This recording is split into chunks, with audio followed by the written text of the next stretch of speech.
ছোলার নুন ঝাল লটপটির রেসিপি তোমাদের সাথে শেয়ার করছি। তো তার জন্য প্রথমে কিন্তু আমি ছোলাটা ভিজিয়ে নিয়েছিলাম।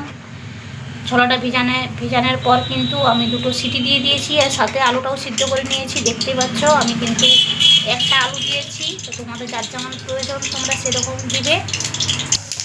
তোমাদের সাথে কথা বলতে বলতে কিন্তু আমি কড়াতে তেলও দিয়ে দিয়েছি আর জিরা ফোড়ন দিয়ে দিয়েছি।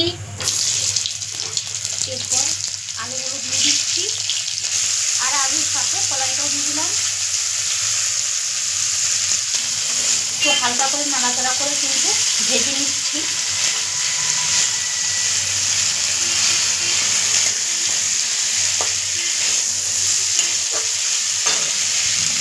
প্রথমে কিন্তু আমি গরম তেলের সাথে একটা লঙ্কা ভেজে নিয়েছিলাম আর সেটা গুঁড়া করে দিলাম। এরপর পরিমাণ মতো লবণ দিয়ে দিচ্ছি।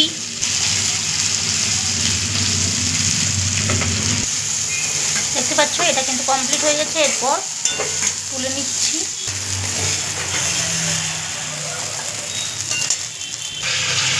দেখতে পাচ্ছ রেডি হয়ে গেছে। এতে পেঁয়াজ বসিয়ে দিয়েও তোমরা খেতে পারো, হালকা লেবু রস দিয়ে, খেতে হেভি টেস্টি হয়। এইভাবে বানিয়ে খেয়েও।